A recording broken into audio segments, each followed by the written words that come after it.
Fia, lui dit ton fia. Mais quand il y a pour dire dans les minutes, comme de Kuni, nous association, ou à dans un ville, mi tanto. Arrondissement pour parler de cas, quand même. Pour de bénéo bi, il y a eu le petit peu minable. Et on va quitter d'abord pour nous. Au fil du cabatin au boulot, il m'a volé les mains, ami dans les mains, nous tenons dans les mains. Vraiment, et ville mi tanto. Amen. Amen. Si immigration est un bien, d'accord, on a bien problème. Amen. Bien si t'as endormi. Amen. Toi, tu m'as gagné, toi, des membres de l'air, des filles à mon tour. On va dire on a pour dormir. Amen. Association n'a une fois. Amen. Nous devons nous attendre. Et là, nous faisons d'accord pour l'association. Bon, au ville, mi jale, mi na dormi d'accord au kodo, mais ils sont bon, mi loin d'or. Ni non même mi ton timbo mi do na wafi ba mi ton da ho gbevi e ma gande alo so gboko kan o jamais mi mo e tawe di e bo mi hu asipe ni na mi ko ma do ho e na che na mi mo wa lo dede si bo ne mi me de tin to be ne to me le bi sin gando wa lo mu nkan ton to mi ton na yi nkan mi kan bi mi do e te to ndo mo très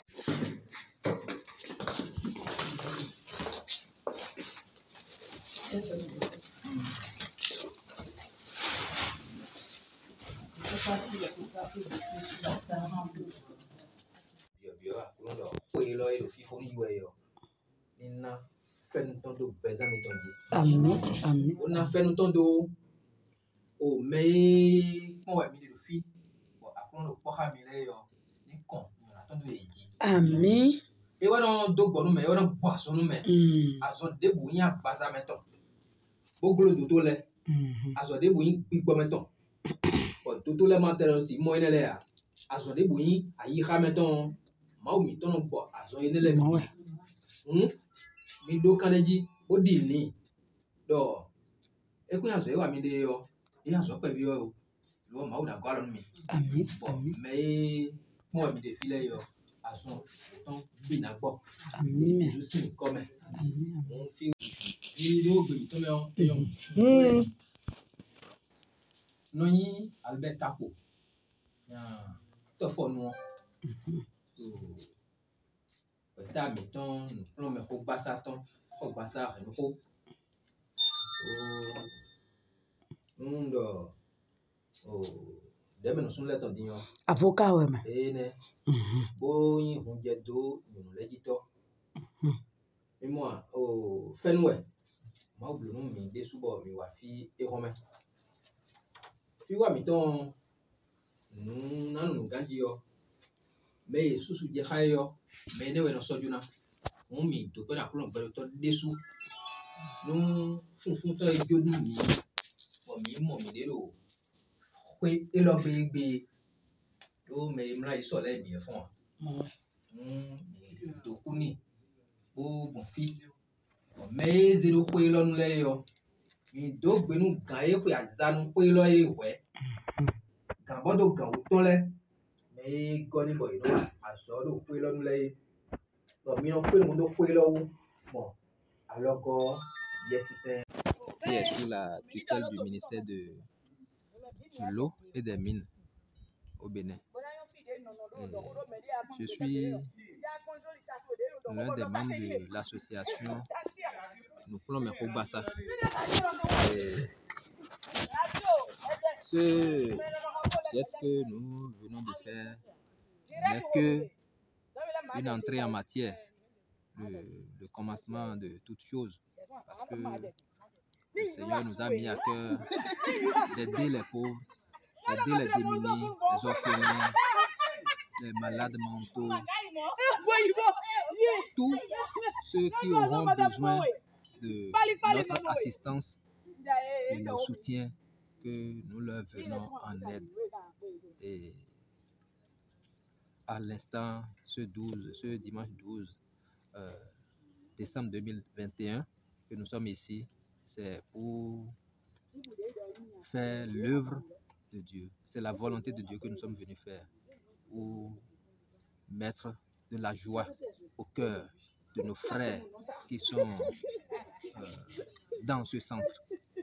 Voilà, je demande que la paix règne dans ce centre et que l'acte que nous venons de poser soit vraiment sous la supervision de notre Seigneur Jésus et que les partenaires à divers niveaux qui vont nous écouter puissent vraiment soutenir cette initiative aussi noble qu'elle soit.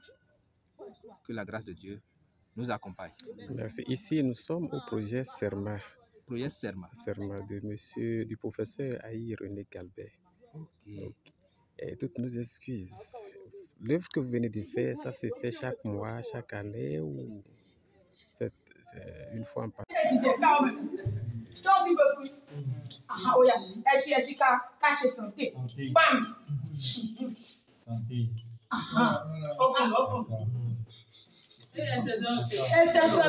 On veut vous souhaiter bonne heureuse année. Merci beaucoup. Pareil à vous. Oh, ma santé. Oh,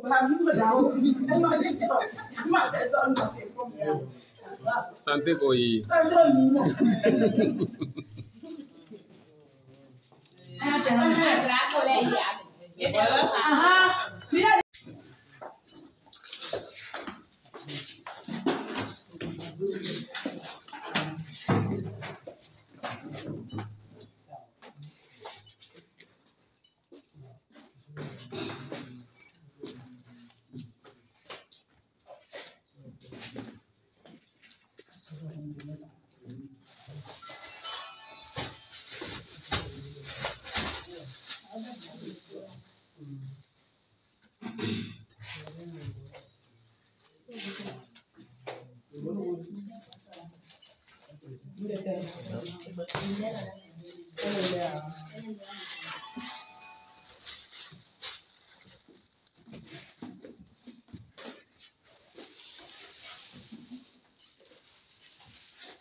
Donc, M. Faro, Idrissa, Ismaël, Sabassine et Kadri, voilà ce qu'on vous a amené.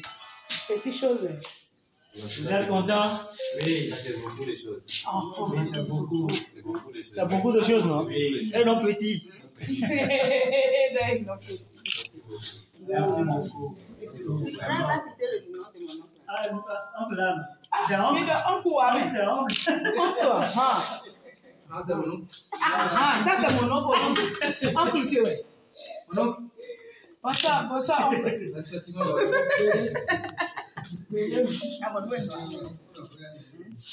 S'il vous plaît, nous voulons vous dire au revoir en chantant. Voilà.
Hallelujah.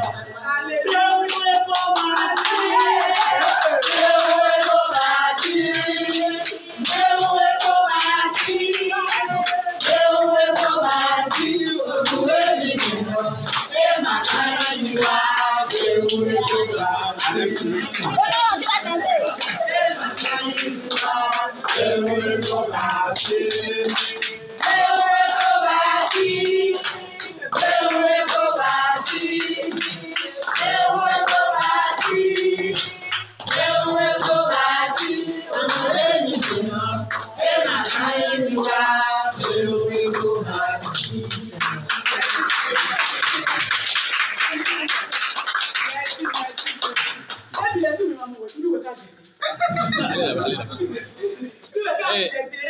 Là-bas, allez avec eux. Allez là-bas. Koko tele dada tele na tele mi kaka maa una dona mi tie mi basi yo keke tona bio apo etome beta na inuko to na free beta buna se beta daga na beta tona wa na ibo idijo ho wo ya dije be ka mi ton komi tole dinaro dijo ho na mo pe ko da lafia pa ya mi mo mi aso free mi de gbogbo la abo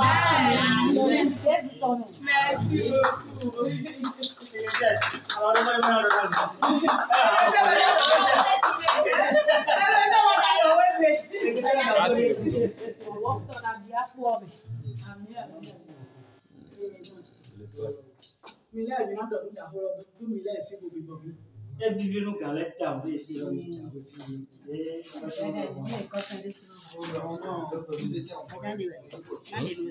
C'est bien. Très bien, c'est ça. Ah, tu vas faire ça.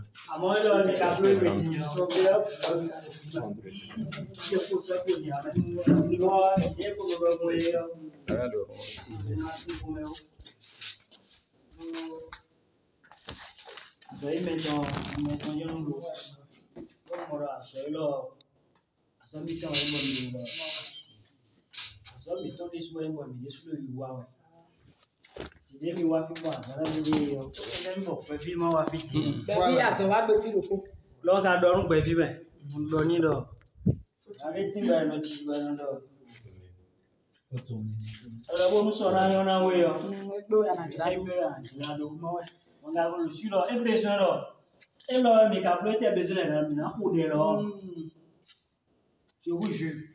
Donc, on des sous, mais des sous, là, on met des sous la technologie. Et des sous, c'est comportement. Nous avons un sombre. Nous avons un lit. Nous avons des nouveaux loges. Nous avons des sous là. Nous avons des midi. Des midi sous temps, mais coco. Tu vas faire petit. Le cas du maou. Binawa chicha. Amen. Oui, oui, binawa monter sans me jaouer. Pas y a chicha pour aller au gabi. Amen. Jésus Christ. Amen. Merci beaucoup. Allez te mettre. Mais on doit partir. On peut partir. Je sais. Tu ne voulais pas me parler. Je vais partir. Mais je vais revenir.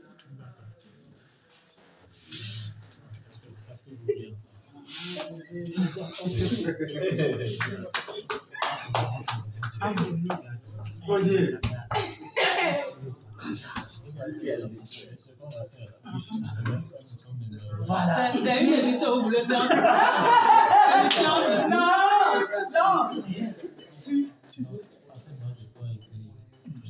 Tu peux prendre le numéro de Tata. Voilà.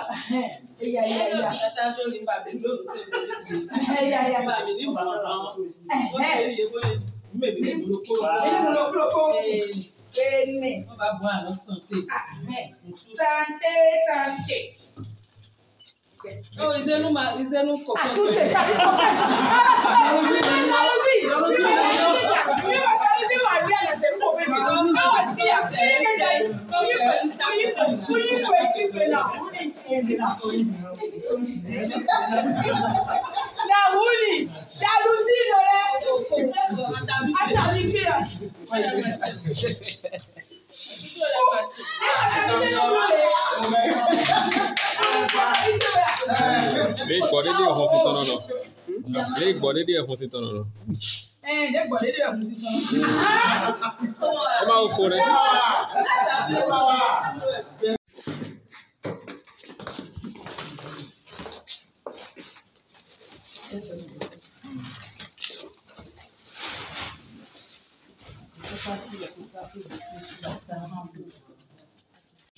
Video gbe to me on eyon.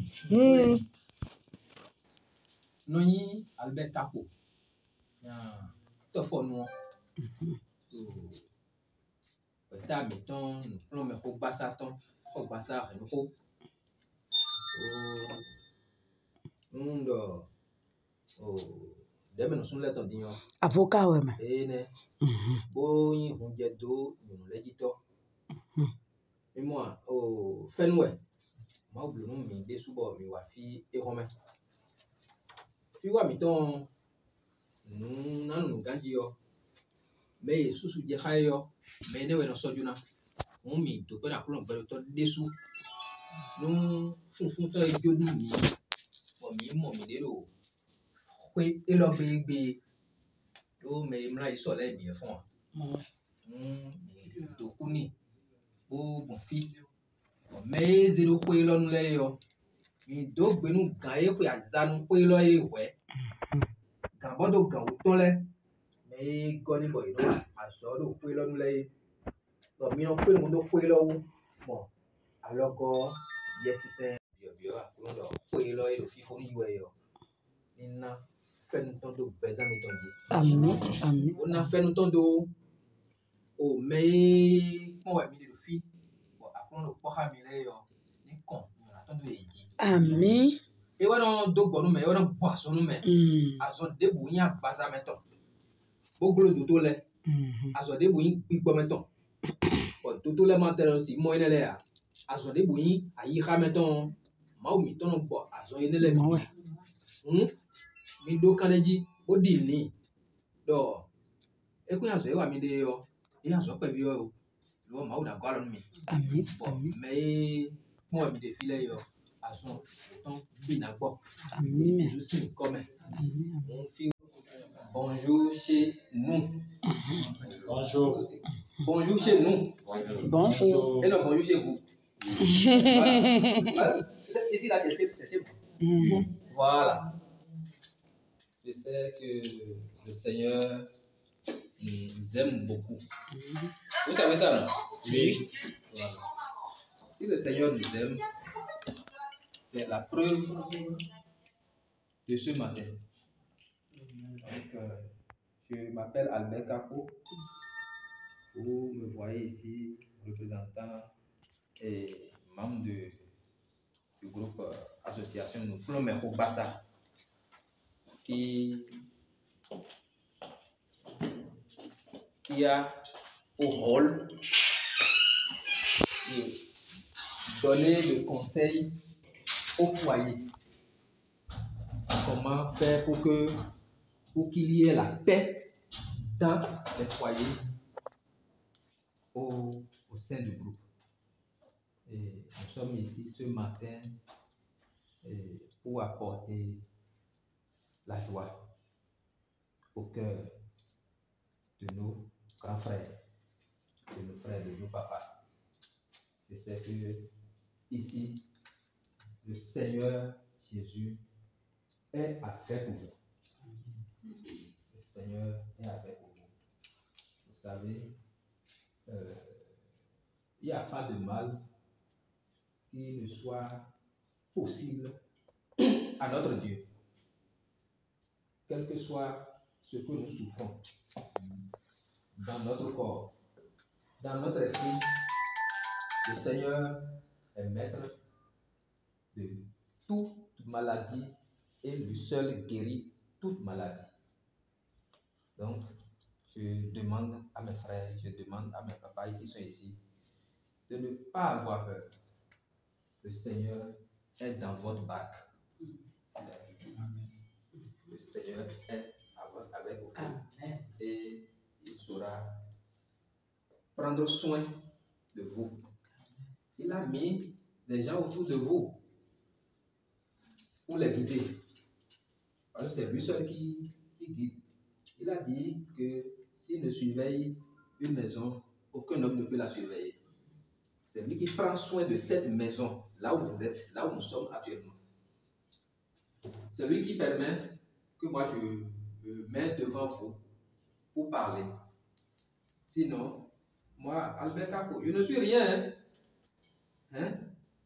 C'est parce que vous êtes ici que je suis devant vous. Sinon, c'est vous qui êtes mes patrons. Vous êtes plus important que moi. Donc ne dites pas que j'ai porté quoi. Non, je suis rien du tout. Qui me connaît dans ce monde? Donc, rassurez-vous, le Seigneur fera de merveilles dans vos vies respectivement. Le Seigneur fera de merveilles.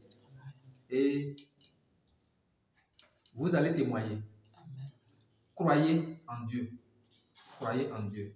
Ayez la foi que le Seigneur ne vous délaissera pas.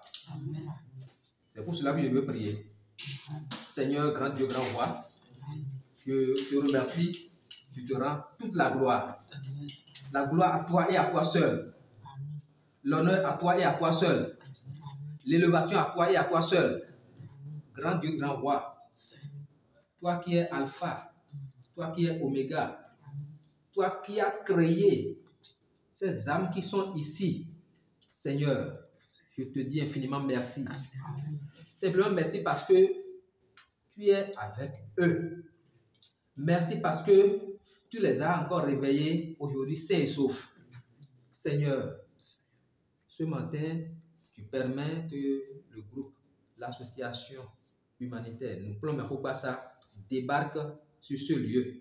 Seigneur, je demande ta grâce sur cette association au nom de Jésus. Amen. Père 3 fois saint, je demande que les partenaires qui doivent nous appuyer à divers niveaux, que ton Esprit Saint les touche au nom de Jésus de Nazareth. Amen.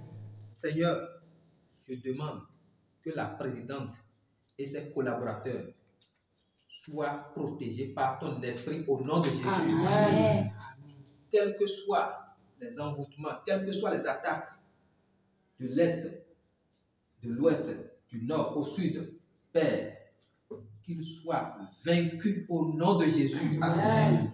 Tu as dit dans ta parole, dans Isaïe 54, verset 17, toute âme forgée contre vous sera nulle et sans effet. Cela s'accomplisse maintenant au nom de Jésus. Amen.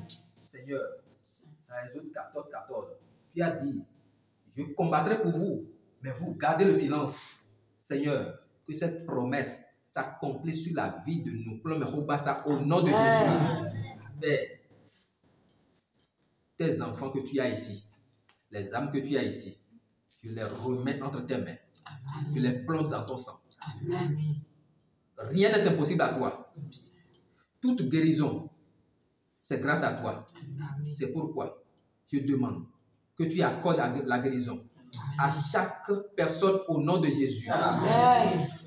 Tous ceux qui sont ici et qui souffrent de divers maux, Seigneur, que ta main les touche maintenant. Amen. Au nom de Jésus. Amen. Seigneur, saisis-les. Amen. Saisis-les. Amen. Saisis-les. Amen. Qu'ils soient débarrassés. Amen. De tous les maux maintenant. Amen. Au nom de Jésus. Amen. Seigneur, ta parole est oui et amen.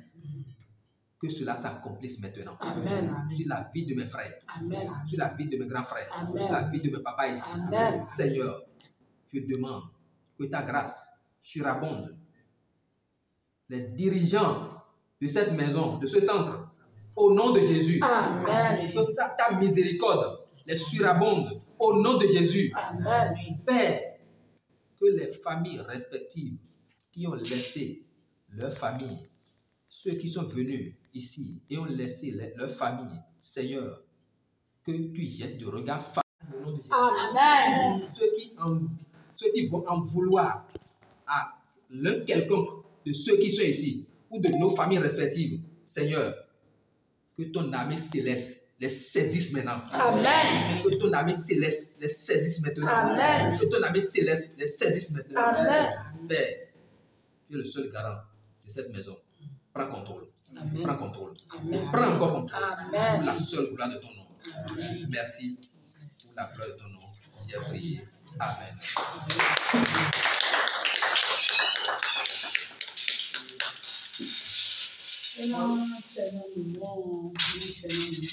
Papa, je suis au bord, prière aussi.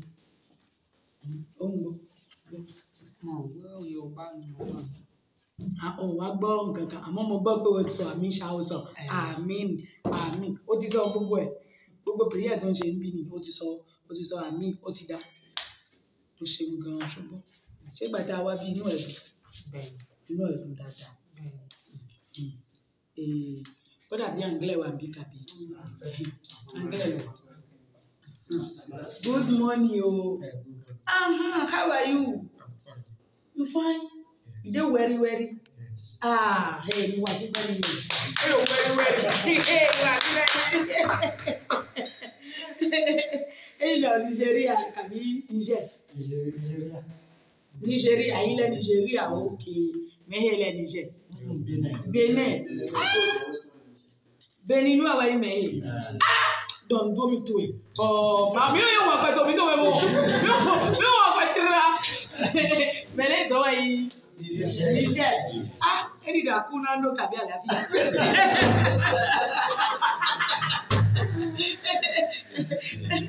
Comment tu vas? Ça va? Ça va très bien. Ok. Bon, ça c'est mon moment. Maman. Gbọ́dọ̀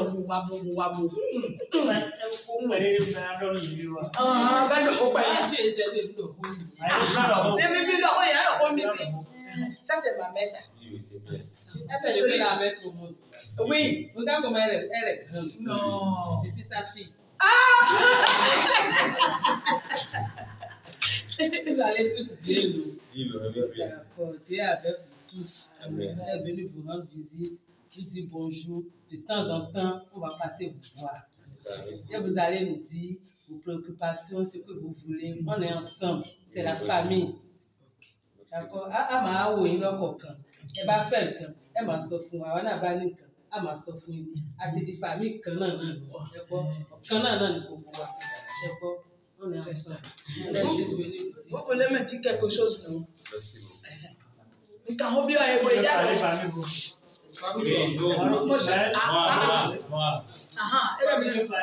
voulais pas parler aujourd'hui.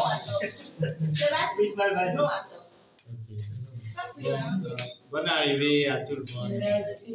D'accord, nous voulons vous dire, donc moi, à la place de mes amis, nous souhaitons, avec mes amis, nous souhaitons bonne arrivée. Merci. Et nous voulons vous dire que nous sommes vraiment touchés donc, par cette marque d'affection. Et nous savons que nous n'avons pas bien fait. Mais grâce à vous, donc, nous pouvons nous sentir encore un peu comme à la maison. Donc nous voulons vous dire merci.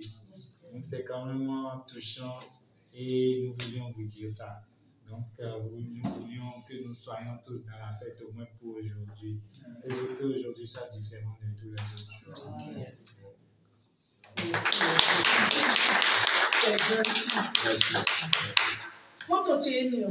Ça, c'est mon ami, ça. Pourquoi tu ne veux pas parler? Non.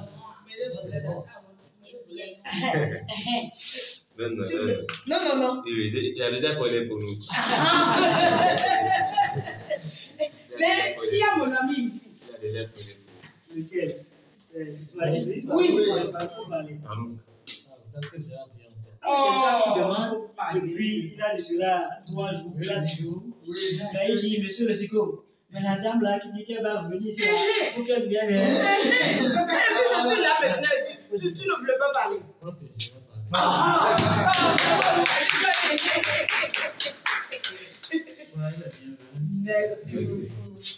C'est sûr que tout le monde devrait avoir quelque chose à faire en temps normal. Mais pas de préoccupation pour vos frères que nous sommes ici, vous vous êtes déplacés, ça fait vraiment chaud au cœur.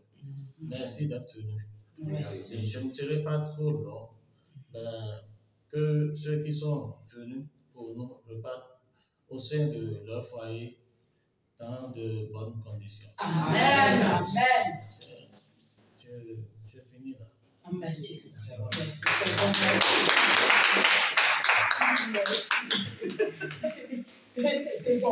Elle m'a bien dans mes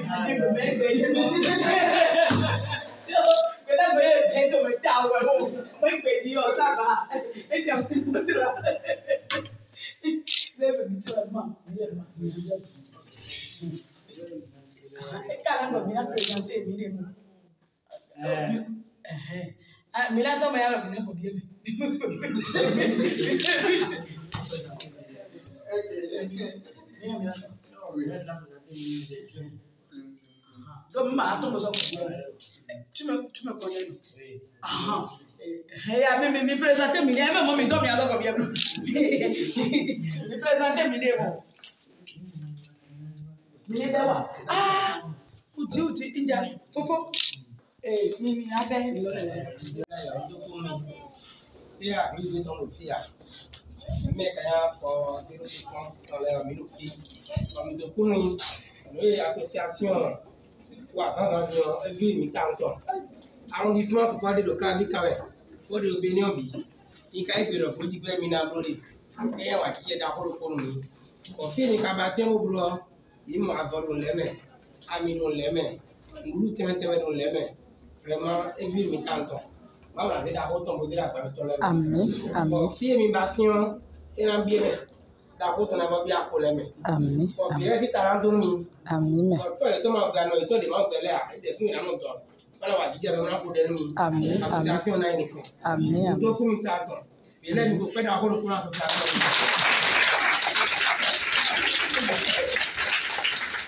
Bon, au ville mi jale mi na don da horo kodo me zumbo mi wedo ni no me mi ton timbo mi do na wafi ba mi ton da ho gbevi ah e ma gande alo sugbo ko kan o jamais mi mo e tawe di e bo mi hu asipe ni na mi ko ma do horo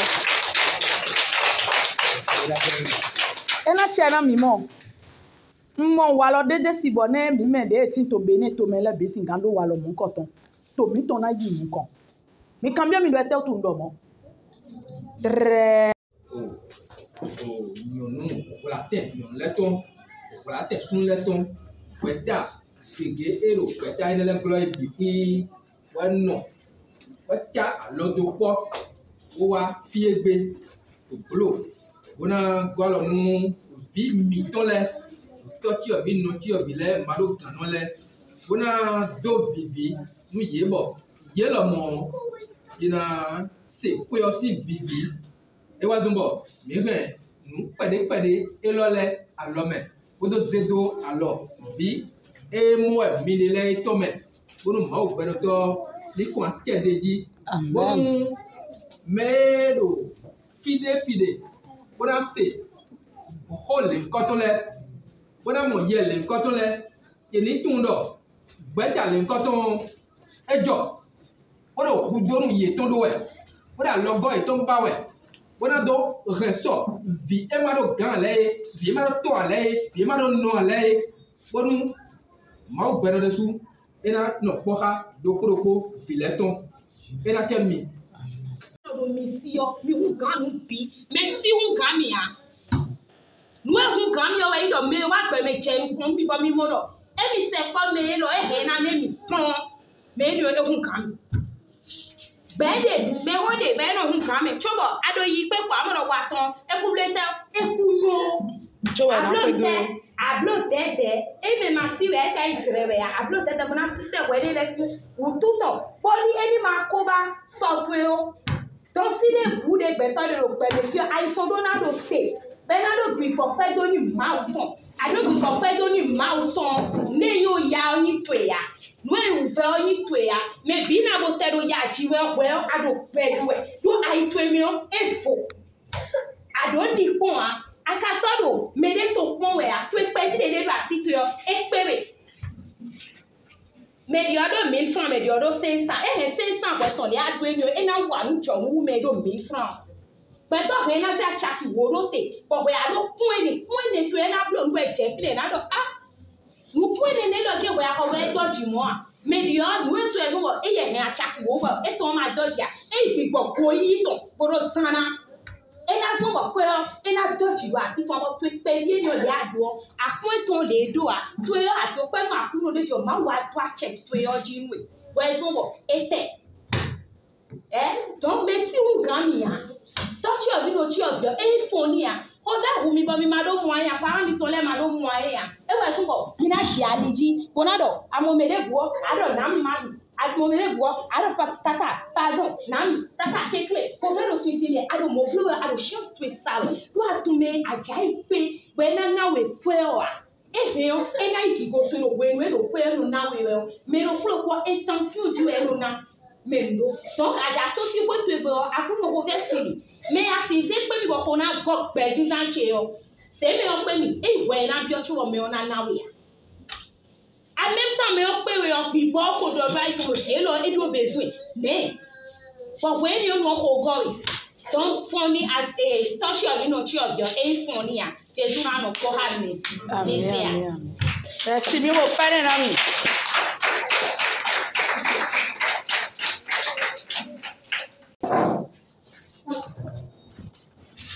eka pedi to pe to wa do gom na bi era ko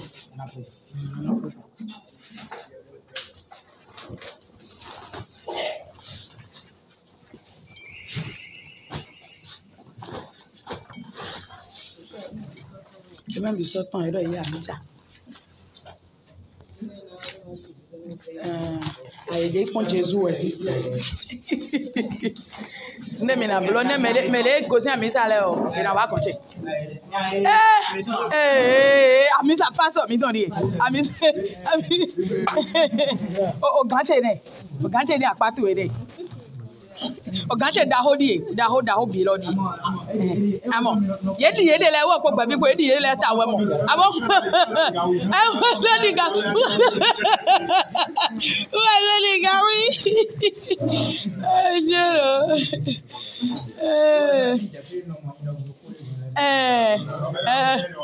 alors quand ba lo te fun moto ngo don de be bonjour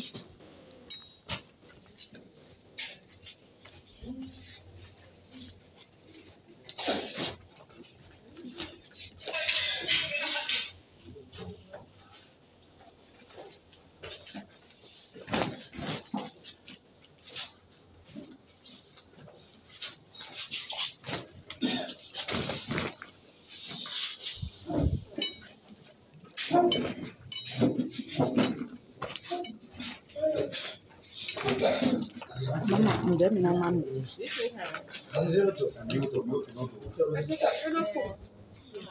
Ina mangi, medele ya misa. Ina watu. Aha.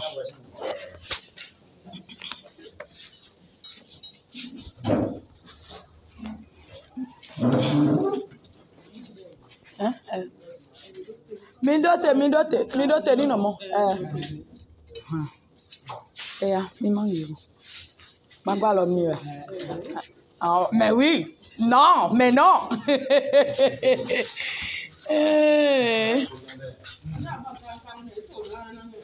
No mo ito mo de o do ajijo no ni body. Ena ti wutu.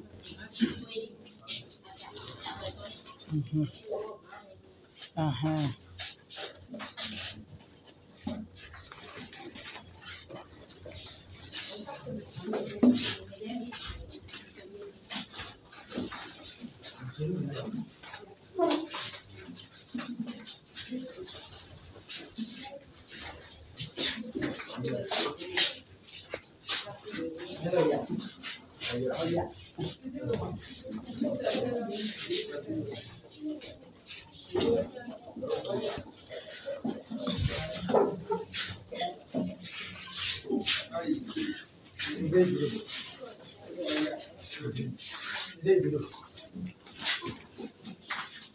Ah, cho ganje mi zo azun wa bi.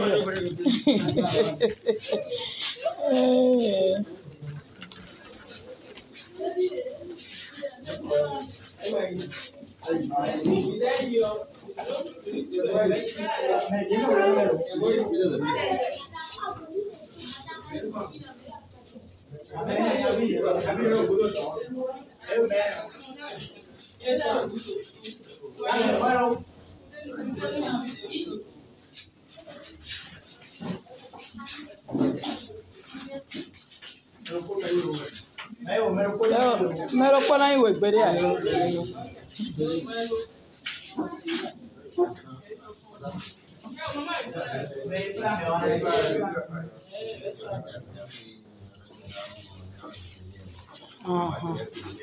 Ok.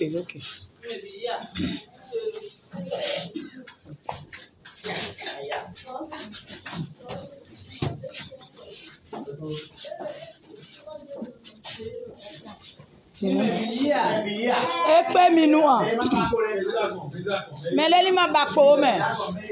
Misera kon. Aha miniwa.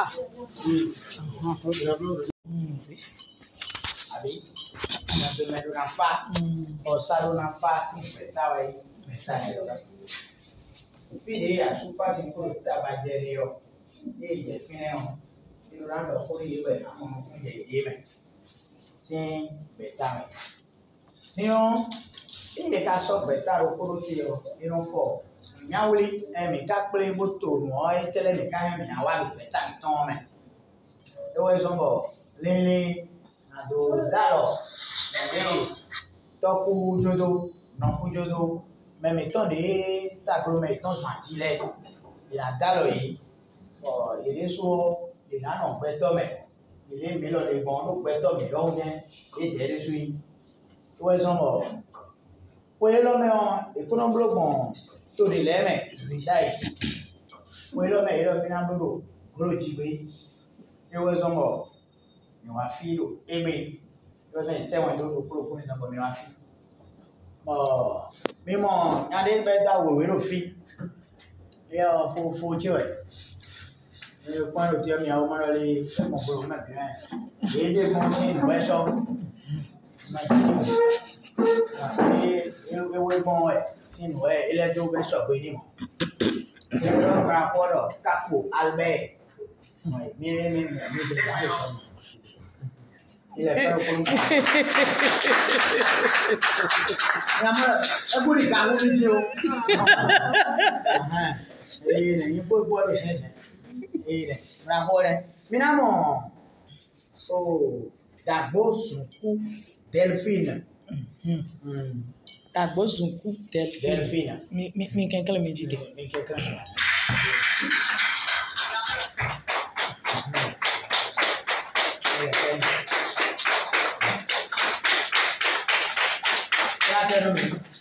Minamo yeltono Fermine.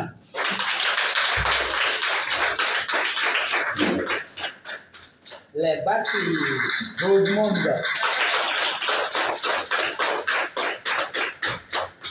Nion, mais non do on tawo. Il est là egbe mimo. Clé pas forton lo tiro fie na ro no dai Richard.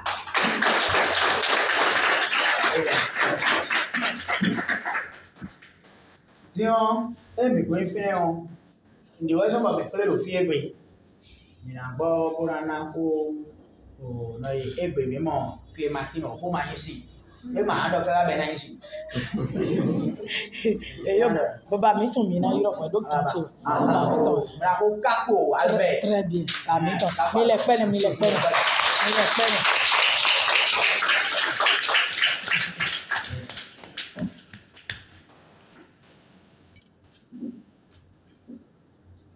Tu lèves ma fond bien.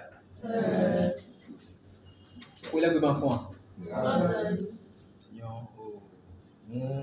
Je suis mi fond candi. Bon, fais-nous un peu longtemps, bon, c'est pas mi, sans anti. Nous, fais-nous un peu longtemps, mi wa fier yo. Mi lo gbe donu, mais wa filer bi ouais. T'as dit yo. Mi do gona kuno gbe to, e pla mi wa fier. Do bi ben nu bi ton e je mi si ku mo. Nyade wa yimbo eno de ko ide a. E maka imo on. Na do alo su de do alo mi to ewe bo. E si de ko. Si wo me bo kan o a. Mo me mi na tu pe na je nu ko yo. Me one mi ko pe ko na kuno Jesu.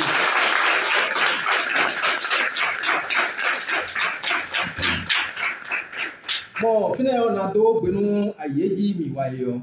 Mais quand paquet nous ailleurs, il gagne l'eau. Doit qu'il l'eau. Au caille le vidéo. Arrondissement Fiton. Mais la bonne on do bétonné l'eau. Et la tienne l'eau. ena gbebo mi wado note eloro kan ko elome bona blonu wa kleun le nkoton oze afosore te toton so sedo bo mi do meda ho Richard si asame kan ko elome meda ho ma o kini donu mi Amen. o mi na ti ko ba gele ti e bi le de o fa di do da ko no akuno we do mi mo a pẹ̀lú pọ́ ìyọ̀mọ́ déwẹ̀ à ọ̀mìkádò sùn nínú kọ́ńkọ́tọ́ ẹ̀yà ló sùn wẹ̀ ọ́ ìbí ọmọ ó mọ kíkà wá sùn wẹ̀ gọ́ ọmọ ọ̀mà òkà bó fẹ́ nù mí ó nà vi mí ọ̀vì nílẹ̀ ọ́ gègé ìtọ́nù ìdomi mẹ́ ó sọ́dọ̀ mẹ́lẹ́ ìràpọ̀ gọ́ ìtọ́ à àmọ́ ìdúró dáadáa mi lọ mi dọ́ mẹ́lẹ́ bá ìràpọ̀ gọ́ mi tọ́ à mi dọ́ akúrò pẹ̀lú tọ́ mi do akuno pẹ̀lú tọ́ mẹ́lẹ́ múná jó vitọ́lẹ́ tó gbélé à mẹ́lẹ́ yín tọ́ ńtọ́ tí ọ̀bì lẹ́ bóyí nà ńnà tí ọ̀bì lẹ́ bóyí àsú mú àsúkú sílẹ̀ bóyí o mẹ́lẹ́ náà tó gbọ̀ nú mẹ́lò lípòzó jẹ́wẹ̀ àzọ́ndé jẹ́wẹ̀ lẹ́yọ mẹ́mú kọ́tọ́ wọn mi do mẹ́lẹ́ ọ̀dọ̀ zazadi ẹ má yìí mọ́ àwọn mi si kúrò fìdíyàn ewa zombo njona bia mi vi mi to yo fìdí lẹ́yìn no vi mi to yo fìdí lẹ́yìn do mini do akompipan bo di ndo Jesus Christ we wa aikumbaji o wa se o bedo ta mi to me o ya ko mi yo e lo po ha mi e da ko mi to me e na jo mi do gbede ya mi di ni no mele do fidi o ma ko yi Kristu Jesu o ya kuno to blen ga to do mo ni kekele sanda dion mi Jesu do fen to me wa fido o e kana no ko ha do ko mi to le mi na tun do jae do mi nu bo mi wa fie o no yi Clementine egbe mi mo e wa yi me zombo mi wa fie e wa pati do mi nu ẹnu na gbemi ọ̀nà dọ̀kọ́ gbọ́dọ̀ yìí lẹ̀ bọ̀ lẹ́nu lẹ́nà yìí bọ̀ ẹ̀jẹ̀ kan gbé yọ inú dó kànú yìí ẹ̀nà tẹ́ ẹnu àkúnà gbẹ̀rẹ̀ tọ́ ndó pẹ̀lú àkúnà gbẹ̀rẹ̀ látọ̀ ẹ̀nà ná bọ̀ nukọ yìí tínú mi zakeze Jésù sì ń gọ́mẹ̀ ẹ̀nà tẹ́ mi. Association mi tó kéré wọn lọ no pedro ma wẹrẹ no ha mebi Amen. ọ̀nà ilé ọ̀dẹ́ mi bẹ kéré wọn lẹ lọ ẹnà yìí no kọta Amen. kọta ma wò láti àchẹtọ èjì Amen. wọn tó gbé mi lẹ bi de pẹdẹpẹdẹ ọmẹ ma tí ọmẹ mẹbìsẹ do akó do awẹ tán bó zèlé mi mo dọ ewò mi mẹ́rin pẹdẹpẹdẹ mo ẹrẹ bọ mi débo lẹ kàtí ìbọ débu dé ní yé a mi ní sẹpọ yìí má tẹsí pọ a ẹnà yìí mi dó mo jí bọ̀pọ̀ èdè náà lẹ jẹ fún mi o wọn náà lẹ dúró gègé tó ń mi bọ̀ lẹ wá bọ̀pọ̀ ẹ lọ mi náà tó ẹ náà kọ́ ikọ́ hò káwọ́ jẹ kọ́ hò Àmín. Àmín. mi bì náà mo fẹ́ràn máa wò tó Àmín. tó gbèrú pa náà ní wá fi lọ lẹ́bi jùlẹ̀ máa náà lọ kọ́ ha yìí mi náà Àmín. ṣe tó nu méjì tó mi tó mi náà yìí ń de mi tó lẹ mi lè mi máa yìn à mi mẹ bì náà yìí lọ Jésù ti Amen. ìfẹ́ àmọ́ náà lọ kọ́ ha yìí wọn náà dá tiẹ̀ lọ jíbẹ́ náà yìí kò wúlẹ̀. Àmín. Àmín. Àmín.